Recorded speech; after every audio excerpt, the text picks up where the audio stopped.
안녕하세요. 백세시대 백세코인 백호 인사드립니다. 비트코인이 26,000달러, 26,000달러 전후한 자리에서 하방 경직성을 갖고 있는 그런 상황이죠. 제가 26,000달러, 26,000달러 전후한 자리에서는 매수 관점으로 계속 안내를 드리고 있습니다. 자, 26,000달러, 여기가 심리적인 저항선이 될 수 있고요. 하방 경직성을 가질 수 있는 좋은 위치라 이렇게 보고 있습니다. 지난번에도 안내 드렸습니다만 26,000달러 전후한 자리에서 아래 꼬리를 타는 모습과 그리고 CCI가 바닥에서 턴을 하고 있는 모습, 그다음에 RCI도 바닥이죠. 보조지표 RCI, CCI 활용법에 대해서는 이전 영상에서 안내를 드렸습니다. 기술적인 지표를 활용하는 방법 안내를 드렸고요. 그리고 저항 7가지, 지지 7가지 잡는 방법을 제가 알려드렸는데, 특히 이 바닥권에서 추세 하단을 지지받고 하단에서 지지받고 반등할 수 있는 상황이니까 이걸 참고하시고요. 26,000달러는 매수하기에 적절한 자리가 아닌가 이렇게 안내를 드립니다.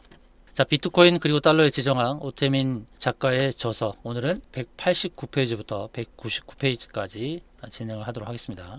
오늘의 주제는 CBDC입니다. CBDC는 무엇입니까? CBDC는 중앙정부에서 화폐를 만들어내는 거죠. 그러니까 센트럴 뱅크 디지털 커런시라고 합니다. 센트럴 뱅크 디지털 커런시. 중앙은행이 전자적으로 이동하는 토큰을 만들 수는 없을까? 이러한 질문에서 시작된 프로젝트가 센트럴 뱅크 디지털 커런시 프로젝트라고 할 수 있겠습니다. 자, CDBC를 만들어 발행하면 비트코인을 비롯한 모든 암호화폐는 그날부터 내리막을 걸을 수밖에 없다고 믿는 사람들이 많다는 것이죠. 자, 미국이 달러 CBDC를 발행한다면 어떻게 될까요? 자, CBDC의 장점은 무엇입니까? 이제 국경을 무시하고 경계 없이 넘나드는 고성능 세계 통화가 나오는 것이죠. 그런 CDBC가 비트코인을 위협할 수 있는, 그리고 비트코인을 대체할 것이라는 기대가 있습니다. 자, 문제는 이제 이 CBDC가 나오게 되면 물론 좋죠. 기존의 화폐를 대신할 수 있다. 그런데 이게 달러 CBDC가 나왔을 때 각국의 통화 대신에 이 달러를 선택하게 된단 말이죠. 이 CDBC가 메타버스 세계의 기축 통화가 된다는 것은 국경을 무시하고 경계 없이 넘나드는 고성능 세계 통화가 탄생한다는 의미다. 자, 오늘날 세계 시스템은 국민 국가의 주권을 전제로 구축되어 있는데, 달러 CBDC는 국경을 마음껏 넘나들 수 있기 때문에 국민 국가의 통화 주권을 무력화한다.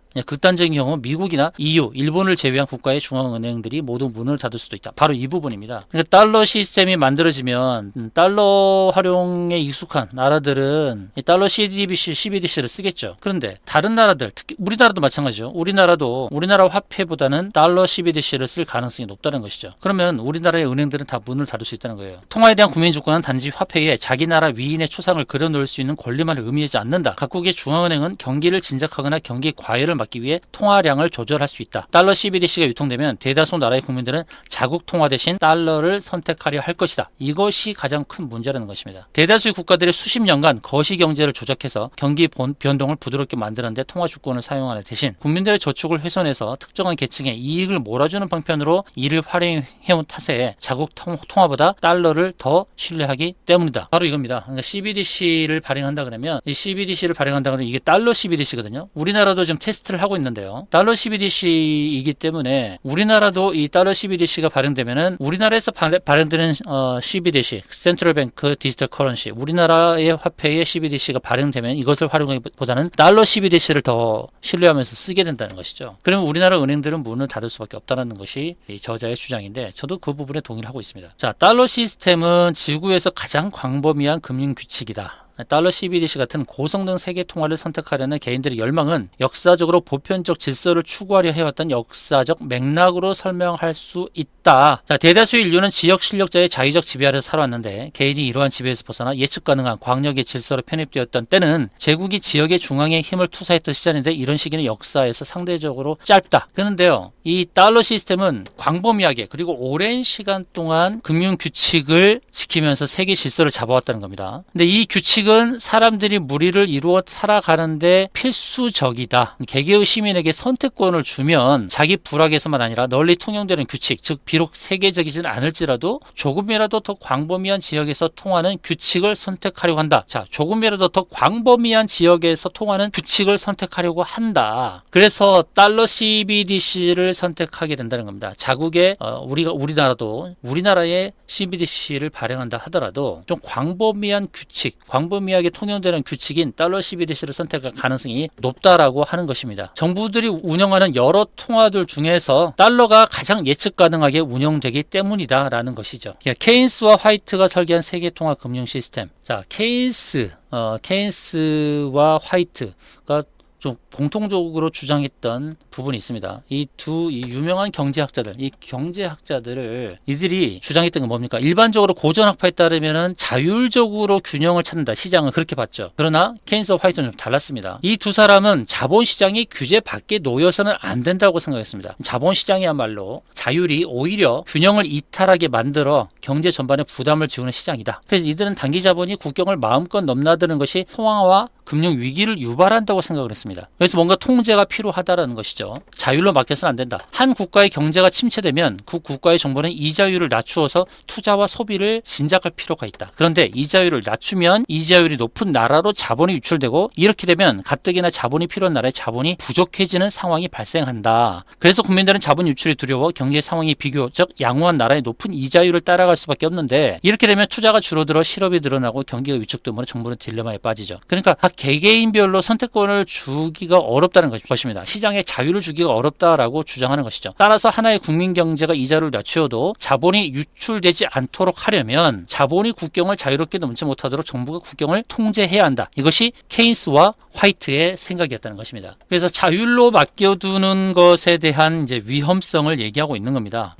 케인스와 화이트가 주장했던 것은 자본이 단기 자본이 국경을 마음껏 넘나들도록 하면 안 된다는 것입니다. 그래서 주로 썼던 정책들이 이제 고정환율제였죠. 고정환율제가 오랜 시간 동안에 자리매김을 해왔던 것입니다. 그런데 이제 미국 달러 패권에 대해 불만을 토로하는 국가들은 대안을 제시하기보다는 이 체제의 모순을 있는 그대로 서술하고 있을 뿐 이렇게 얘기를 하고 있습니다. 자, 달러 CBDC가 발행된다. 근데 이 달러 CBDC가 가상화폐 대표적인 비트코인을 대체할 수 있는 수단이 될까요? 첫 번째 질문. 두 번째, 자, 금본위제가 시행됐었는데 금 체제보다 이 달러 CBDC를 더 선호하게 될까요? 그 세 번째, 실질적으로 달러 CBDC가 발행될 가능성이 높을까요? 네 번째, 이 달러 CBDC가 발행되면 다른 나라도 뒤따라서 자국의 CBDC를 발행하게 될까요? 특히 중국, 위안화, 그리고 다섯 번째, 우리나라도 지금 검토 중이라고 하는데 우리나라도 이 CBDC를 따라가게 될까요? 이 다섯 가지 질문을 잘 생각해 보십시오. 과거에 금본위제 아래서는 어땠을까요? 금본위제 아래에서는 개별 국가의 화제가 달러 체제보다 엄격한 규칙에 얽매였습니다. 달러를 포기하고 19세기식의 금본위제 회귀를 희망하는 국가는 많지가 않죠.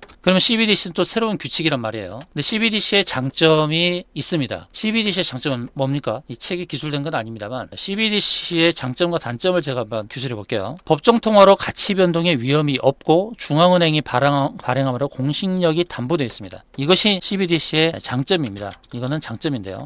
자, CBDC의 장점을 말씀드리고 있습니다. 법정 통화로 가치 변동의 위험이 없고 중앙은행이 발행함으로 공신력이 담보되는 장점이 있어요. 그리고 블록체인 기술로 위조가 방지되고 은행 시스템 없이 결제가 가능한 겁니다. 그런데 한편 단점은 뭐냐면 이 편의성은 향상이 되겠지만은 그러나 은행 기능이 약화됩니다. 아까 말씀드렸듯이 국경을 넘나들 수 있잖아요. 그리고 결제가 가능하잖아요. 은행 시스템과 상관없이 진행이 되는 겁니다. 그래서 은행 기능이 약화되는 거예요. 특히나 이제 달러 CBDC를 각국이 선호하게 되면 자국이 발행하는 자국이 하고자 하는 CBDC는 약화가 될 수 있겠죠. 자, 여기서 이 책에서 마지막으로 주장하는 것은 이겁니다. 국제 통화 시스템이야말로 너무나 복잡한 이해관계의 산물이다. 이 시스템은 알렉산드로스 대왕이 싹도 잘랐다고 전해지는 복잡한 고르디우스의 매듭과 같다. 달러 CBDC가 정말로 복잡한 매듭을 단순하게 잘라버릴 가능성이 있는 한 새로운 질서가 명백하게 이롭다는 확신에 들어서기까지 여러 나라들로부터 지지를 받기는 어려울 것이다. 이렇게 결론을 맺고 있습니다. 그래서 이 CBDC와 관련해서 좀 더 검토가 필요하겠습니다만 만만치 않다는 겁니다. 달러 CBDC 자체도 마찬가지예요. 달러 CBDC도 진행되고자 하는 그런 의지가 있습니다만 계속 검토 중입니다. 이것이 나왔을 때에 어떤 현상이 벌어질 것인가. 단순하게 비트코인을 위시한 암호화폐를 대신하기 위해서 나온 것이냐, 그것을 대체하기 위한 것이냐. 달러 CBDC가 정착을 하는 데까지도 시간이 많이 걸릴 거고, 그렇다고 했을 때에 중국도 그렇고 우리나라도 그렇고 일본도 그렇고 자국의 CBDC를 발행한다고 했을 때 그것이 달러만큼의 공신력을 갖게 되느냐. 우리나라도 검토 중에 있습니다만 만만치 않을 겁니다. 그걸 발행했을 때에 달러 CBDC 쪽으로 모든 시선이 쏠릴 수가 있게 됩니다. 그래서 달러 CBDC도 발행 자체도 만만치 않다, 쉽지 않다. 그리고 우리나라도 마찬가지예요. 우리나라도 중국도 일본도 각국의 CBDC를 발행하는 것도 만만치 않다. 그리고 이 CBDC가 나온다고 했을 때 비트코인을 완전히 대체하느냐? 대체하기도 쉽지 않다는 것입니다. 이런 부분을 감안했을 때 단순하게 달러 CBDC가 발행되고 난 다음에 비트코인이 망하게 된다, 이렇게 단순하게 판단해서도 안 되고요. 그리고 이 CBDC가 발행되는 것 자체도 만만치 않다라는 시각을 가지면서 CBDC에 대한 안목을 유지하시면 되겠습니다. 이상으로 방송이 유익했다면 좋아요, 구독 눌러주시면 고맙겠습니다. 다음 영상으로 또 찾아뵙도록 하겠습니다. 지금까지 시청해 주셔서 감사합니다.